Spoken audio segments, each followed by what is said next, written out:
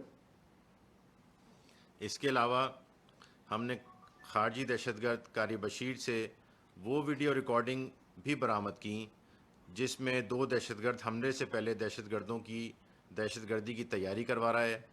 سب سے پہلے خودکش حملہ آور جانان کی ویڈیو دیکھیں جس میں وہ الوداعی بیان ریکارڈ کروا رہا ہے جو خارجی خودکش بمبار جانان اپنے خاص بیان میں خارجی دہشت گرد عمر جو کہ بھارتی پراکسی فتنۃ الخوارج جماعت الاحرار کے ٹریننگ کیمپ میں اس کا استاد تھا، اس کے لیے ایک بیان ریکارڈ کروا رہا ہے۔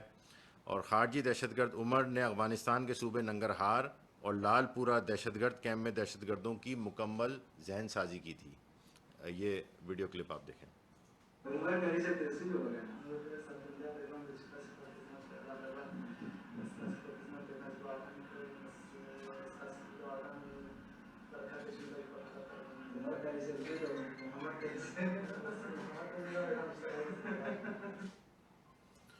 اس کے بعد ایک اور ویڈیو کلپ آپ کے لیے لگاتے ہیں جس میں آپ ملاحظہ کریں گے کہ جس میں دہشت گرد حملے پر روانہ ہونے سے پہلے اپنے ہتھیاروں کی جانچ پڑتال کر رہے ہیں اور قاری بشیر جو ماسٹر مائنڈ ہے کراچی حملے کا، اس کو وہ ان تمام لوگوں کو الوداع کر رہا ہے، ان تمام دہشت گردوں کو۔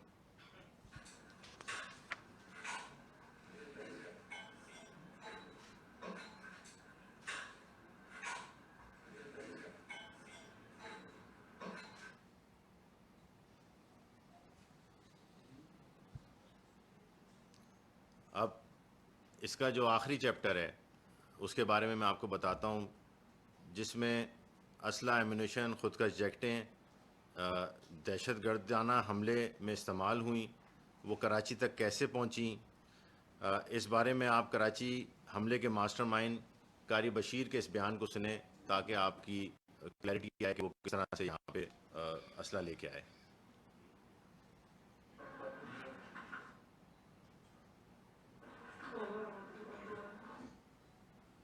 یہ وہ مناظر ہیں جب قاری بشیر نے ان تمام دہشت گردوں کو الوداع کیا اس حملے سے پہلے۔ اس کے بعد وہ لگا دیں دوسرا جو اس کا اس کے بعد سید شاہ نے مجھے ہتھیار بھیجے اور سب سے پہلے 3 کلاشنکوف اور 15 میگزین بھری ہوئی بھیجی اور وہ میں گورنگی کراسنگ سے وصول کیے احسان اللہ نام شخص سے۔ اس کے بعد ایک ہفتے بعد مجھے سید شاہ نے وائس میسج کی کہ آپ جیکٹ پہنچی ہے کراچی کراسنگ میں، تو میں اس کے بعد کورنگی کراسنگ میں چلا گیا اور نامعلوم شخص سے میں نے بارودی جیکٹ وصول کی، وہ میں اپنے گھر لے گیا۔ اس کے بعد سید شاہ نے مجھے پھر میسج کیا کہ آپ ہینڈ گرنیڈ پہنچے ہیں، تو میں اس کے بعد پہلوان روڈ گیا اور نامعلوم شخص سے میں نے 8 ہینڈ گرنیڈ وصول کیے، اس کو میں اپنے گھر لے گیا۔ اب آپ نے دیکھا کہ جس طرح دہشت گرد قاری بشیر نے بتایا کہ وہ اسلحہ ایمونیشن مہیا کرنے والوں کے بارے میں نہیں جانتا تھا، کیونکہ افغانستان میں موجود خارجی قیادت ہر ایک گروہ کو براہ راست خود کنٹرول کر رہی تھی۔ ہتھیار فراہم کرنے والے گروپ کے سربراہ رحیم آفریدی اور اس کے 6 ساتھی کر رہے تھے، جو خیبر پختونخوا سے کراچی تک ہتھیاروں کی اسمگلنگ میں ملوث رہے ہیں۔ اس گروہ میں ہتھیار مہیا کرنے والے مرکزی اسمگلر پکڑے جا چکے ہیں۔ اب ہتھیار اسمگلر احسان اللہ کا ویڈیو بیان سنیں، جس نے قاری بشیر کو کورنگی میں ہتھیار مہیا کیے۔ میرا نام احسان اللہ ہے اور خیرات خدمت خانے آفریدی قبیلے سے تعلق رکھتا ہوں۔ بارہ خیبر ایجنسی میں رہتا ہوں۔ کراچی میں 1 سال سے میں اسمگلنگ کا کام کر رہا ہوں۔ ٹی ٹی پی کمانڈر فیض شاہ نے مجھ سے رابطہ کیا افغانستان کے نمبر سے کہ میرا کچھ سامان ہے وہ وصول کرنا ہے۔ اس کے بعد پھر ریاض نے مجھ سے رابطہ کیا 29 مئی کو کہ آپ کا سامان ہے میرے پاس۔ میں نے کہا کہ ہاں ٹھیک ہے۔ اس نے کہا کہ سراغ بوڑھا جاؤ۔ میں نے پھر کہا کہ میں مصروف ہوں۔ پھر اس نے کہا کہ چلو ٹھیک ہے میں آپ سے رابطہ کر رہا ہوں۔ پھر اس نے 11 بجے مجھ سے رابطہ کیا کہ میں نے سامان دوسرے بندے کو دے دیا جس کا نام لیاقت ہے۔ پھر 11 بجے کے بعد اسی رات لیاقت نے مجھ سے رابطہ کیا کہ میں کل آپ کو سامان دے دوں گا۔ پھر کل صبح 7:30 بجے 30 مئی کو میں نے سامان لیاقت سے وصول کر دیا۔ پھر اس کے بعد افغانستان کے نمبر سے خالد حبیب اللہ نے مجھ سے رابطہ کیا کہ میرا آپ کے پاس سامان ہے۔ میں نے کہا کہ ہاں سامان میرے پاس ہے، آپ کورنگی کراسنگ آ جاؤ اور اپنا سامان لے جاؤ۔ پھر وہ آ گیا کورنگی کراسنگ میں اور اپنا سامان لے گیا۔ اب آپ نے دیکھا جب یہ چاروں دہشت گردوں کی تمام تیاری مکمل ہو گئی تو دہشت گرد قاری بشیر نے انہیں رینجرز کیمپ KTC پر حملہ کرنے کے لیے کورنگی سے ایک ٹیکسی پر روانہ کر دیا۔ اب آپ یہ ویڈیو ملاحظہ کیجئے جس میں خودکش بمبار جانان نے رینجرز کیمپ کے گیٹ پر اپنے آپ کو دھماکے سے اڑایا اور خودکش بمبار کے حملے کے بعد باقی 3 دہشت گرد گیٹ کے اندر داخل ہو گئے۔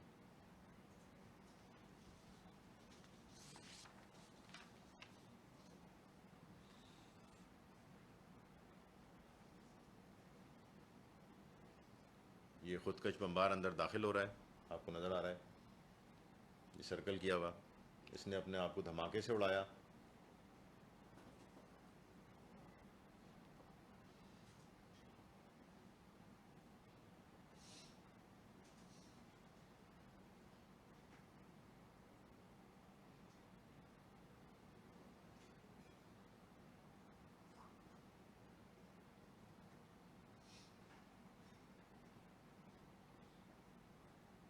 اور اب آپ کو نظر آئیں گے وہ بقیہ 3 دہشت گرد جو KTC کیمپ کے اندر داخل ہو رہے ہیں۔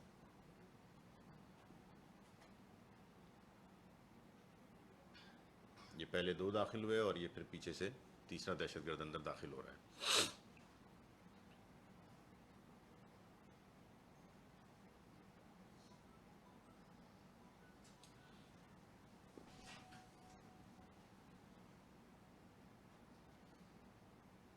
یہ داخل ہوئے لیکن پاکستان رینجرز سندھ کے کامیاب آپریشن کے نتیجے میں ان چاروں میں سے 3 دہشت گرد موقع پر ہی مارے گئے، جبکہ دہشت گرد خارجی عثمان کو زخمی حالت میں زندہ گرفتار کیا گیا اور ان دہشت گردوں سے 3 عدد کلاشنکوفیں، متعدد گولیاں، میگزینیں اور گرنیڈ برآمد ہوئے۔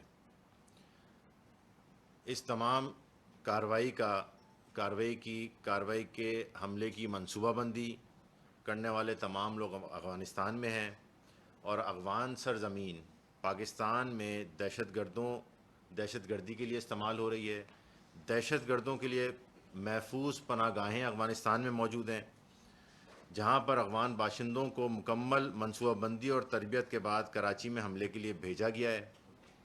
گرفتار شدہ افغان دہشت گرد اس کا واضح ثبوت ہے، آپ نے اس کے سارے ویڈیو بیان ملاحظہ کیے۔ گرفتار دہشت گرد عثمان نے اور کراچی کے حملے میں ماسٹر مائنڈ دہشت گرد خارجی قاری بشیر نے ناقابل تردید شواہد پیش کیے۔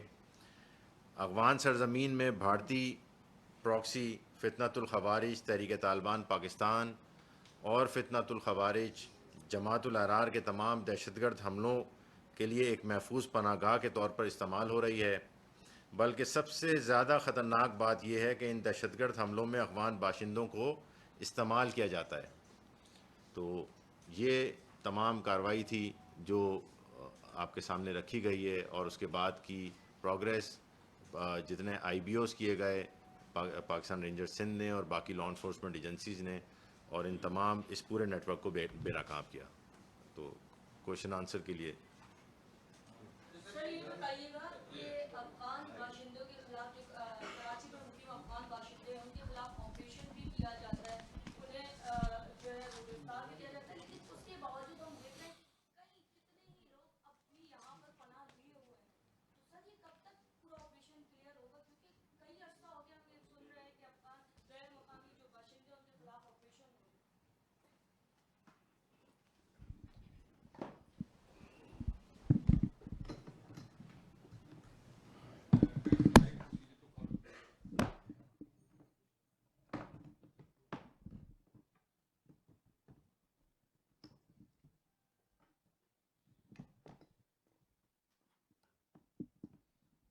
دیکھیں جی، ایک تو پریویسلی کافی کنفیوژنس ہوتے تھے کہ کوئی افغانی جو ہیں یہاں پر ٹیمپریری ریزیڈنس پہ رہ رہے تھے، کوئی لوکل شادیاں کی ہوئی تھیں انہوں نے، یا ان کو ایک کارڈ ملا ہوا تھا، اس کی وجہ سے کچھ ایشوز ہو رہے تھے، لیکن اب پاکستان گورنمنٹ نے اس پر کلیئر ایک ڈائریکشن آ گئی ہیں کہ کوئی بھی افغانی جو کہ وداؤٹ ویزا ہے اس کو ہم نے ڈیپورٹ کرنا ہے، اور اس پر کارروائی بھی ہو رہی ہے۔ آپ نے دیکھا ہوگا کہ جیسے افغان بستی یہاں پر ٹوٹلی ہم نے اسے خالی کروایا ہے، یا یہاں سے ڈیپورٹیشن جو بھی ہو رہی ہے وہ مسلسل ایک عمل ہے۔